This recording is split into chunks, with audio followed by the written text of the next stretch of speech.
இன்று இந்த தேசமே பாராட்டும் வி. நாராயணன் கன்னியாகுமரி மாவட்டம் மேலக்காட்டு விளை கிராமத்தில் வன்னிய பெருமாள் தங்கம்மாள் தம்பதிக்கு மகனாக பிறந்தவர். ஊரில் ஓலை குடிசையில் செயல்பட்ட பள்ளியில் தமிழ் வழியில் தொடக்கப்பள்ளி படிப்பை முடித்தார். மின்சாரம் இல்லாமல் மண்ணெண்ணெய் விளக்கில் படித்தவர் 10ஆம் வகுப்பு தேர்வில் பள்ளியில் முதலிடம் பிடித்தார். நாகர்கோவில் அரசு பாலிடெக்னிக் கல்லூரியில் படித்தவர் 1984இல் இஸ்ரோவில் பணியில் சேர்ந்தார். தேர்வு செய்யும் துறையில் சிறந்து விளங்க வேண்டும் என்ற வைராக்கியம் கொண்டவர். 1989இல் காரக்பூர் IITயில் எம்டெக் கிரியோஜெனிக் இன்ஜினியரிங் படிப்பில் முதல் ரேங்க் பெற்று பட்டம் பெற்றார்.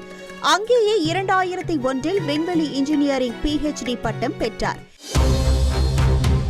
இஸ்ரோவின் சந்திரயான், மங்கள்யான், ஆதித்யா L1, ககன்யான் திட்டங்கள் உட்பட பல திட்டங்களில் முக்கிய பொறுப்புகளை வகித்தவர். திருவனந்தபுரத்தில் இருக்கும் இஸ்ரோவின் LPSC திரவ உந்துவிசை அமைப்புகள் மைய இயக்குநராக உள்ளார்.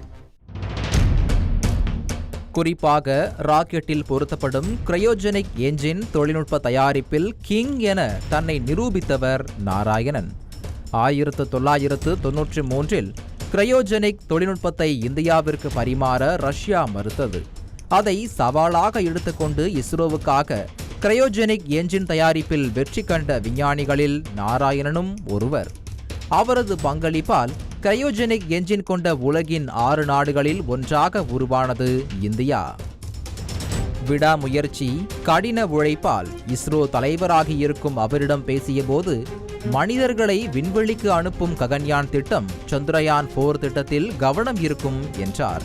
இந்த வருஷமே ஆட்களை விண்ணுக்கு அனுப்பக்கூடிய அந்த அன்க்ரூட் எக்ஸ்பெரிமெண்ட் இருக்கு. இது நிறைய ப்ரோக்ராம்ஸ் இருக்கு. சந்திரயான் 4 அடுத்த ப்ரோக்ராம் இருக்கு. பிரதமர் அப்ரூவ் பண்ணியிருக்காங்க. Chandrayaan 4 that is also important program. அது நாங்க லேண்ட் பண்ணி மூணுல லேண்ட் பண்ணி அங்கிருந்து சாம்பிள் எடுத்துக்கொண்டு வந்து ஆராய்ச்சி செய்ய போறோம். தேங்காய் விற்று படித்த பிள்ளை இவ்வளவு உயரத்தை எட்டி இருக்கிறார் என நாராயணனின் சித்தப்பாக்கள் நெகிழ, கனிவான அவரது குணத்தை மெச்சும் கிராம மக்களும் மகிழ்ச்சி தெரிவிக்கின்றனர்.